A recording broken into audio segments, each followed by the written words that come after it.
Shikues të nderuar, Talpo Televizion ju përshëndes, ju ftoj të ndiqni edicionin informativ të lajmeve. Në shumë lagje të Gjirokastrës, koshat e mbeturinave po kthehen në një problem të përditshëm për banorët. Mbeturinat qëndrojnë për ditë të tëra pa u larguar, ndërsa kontenjerët mbushen përtej kapacitetit dhe mbeturinat përfundojnë të shpërndara në rrugë, trotuare apo hapësira publike.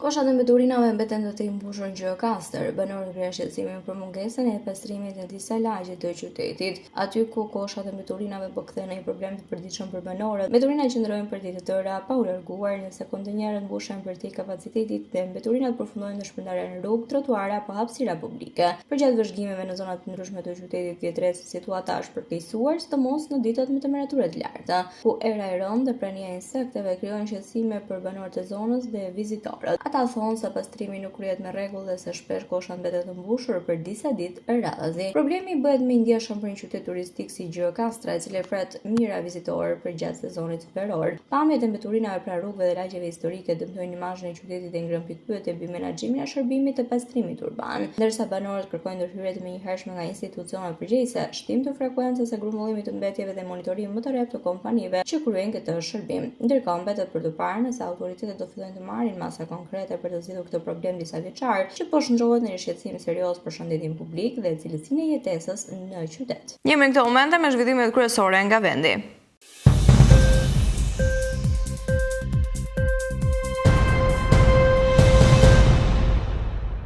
Protesta qytetare në Gjirokastër ka hyrë në ditën e saj të 6, duke vijuar të mbledhje banorë të qytetit që kërkojnë më shumë vëmendje ndaj problemeve sociale, ekonomike dhe mungesës së shërbimeve. Publimi i zhvilluar në qendrën e qytetit është shoqëruar këtë herë me praninë e disa turistëve dhe shtetasve të huaj, të cilët kanë shprehur interes për kauzën e protestuesve. Qytetarët kanë ngritur shqetësime për largimin masiv të të rinjve, mungesën e vendeve të punës, rënien e popullsisë dhe gjendjen e infrastrukturës në disa lagje të qytetit. Gjirokastra po përballet çdo vit me sfida të shumta që po ndikojnë drejt për drejt në cilësinë e jetesës dhe në të ardhmen e komunitetit. Prania e turistëve në protestë ka tërhequr vëmendjen e kalimtarëve, disa prej tyre kanë ndjekur nga afër tubimin, ndërsa të tjerët janë solidarizuar me kërkesat e qytetarëve, duke vlerësuar rëndësinë e angazhimit qytetar për mbrojtjen e interesit publik. Protesta do të vijojë edhe në vijim me synimin për të mbajtur në vëmendje problematikat që sipas protestuesve janë mbledhur prej vitesh, ndërsa pjesëmarrja vijon, mesazhi protestuesve mbetet i njëjtë: në shumë investime, më shumë mundësi për qytetarët dhe më shumë vëmendje për Gjirokastër.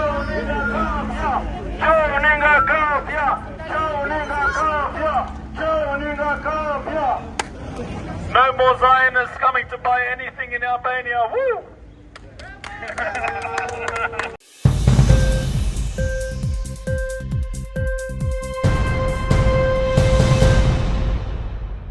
Ka shënuar një tjetër nënçmim edhe përgjatë ditës së djeshme në tregun e brendshëm valutor, duke zbritur për herë të parë në 95 lek, sipas kursit zyrtar të Bankës së Shqipërisë. 1 euro këmbye me 94.96 lek. Për periudhën nga 1 janar deri më 12 qershor, euro është këmbyer mesatarisht me 95.95 lek, me një rënje prej 1.4% krahasim me 97.3 që ishte për vitin 2025. Teksa rënja e monedhës së përbashkët ka nisur që nga viti 2016, nënçmimi ka qenë më i fortë që nga 2023. Në 2015 1 euro këmbyer mesatarisht me 139.7 lek, teksa monedha e përbashkët ishte duke u luhatur në kufit mes 138 deri në 140 lek për 6 vite radhazi.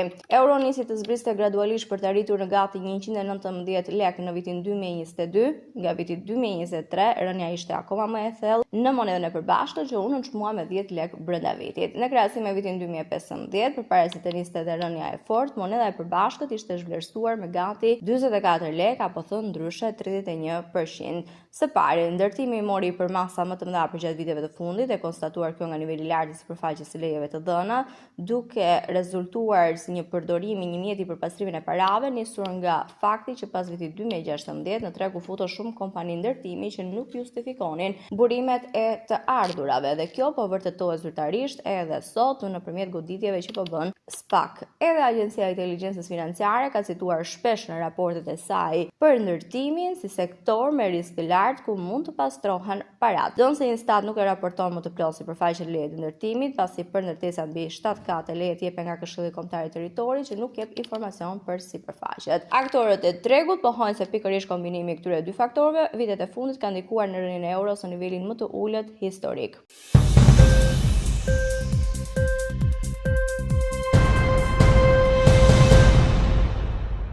Numri i pensionistëve të rinj në skemën e sigurimeve shoqërore, por rikthehet shumë shpejt se numri i kontribuesve të rinj në skem, një trend që pritet të vijojë edhe në të ardhmen për shkak të strukturës së popullsisë drejt plagës. Të dhënat zyrtare nga Instituti i Sigurimeve Shoqërore tregojnë se numri i personave që trajtohen me pension pleqërie në 2025 ka qenë 641.085 ose 33.518 më shumë se në vitin 2024. Në anën tjetër, numri i kontribuesve në skem arriti në 870.964 persona me një shtesë prej 27.097 ose rreth 3%. Shifrat tregojnë se numri i personave që u shtuan sistemit si pensionist ka tejkaluar në mënyrë të ndjeshme numrin e qytetarëve të rinj që hyjnë si kontribues përmes punësimit. Në vitin 2025, numri i pensionistëve të rinj në skem ishte 23.6% më shumë se kontribuesit. Ndryshe nga tendenca e viteve të mëparshme, skema e sigurimeve u përball vitin e kaluar me një val daljesh në pension me 33.518 përfitues të rinj. Përgjatë 2015-2024, numri i pensionistëve të rinj në skem luhatej nga 15 deri në 17.000 persona, por në 2025 ky tregues është dyfishuar.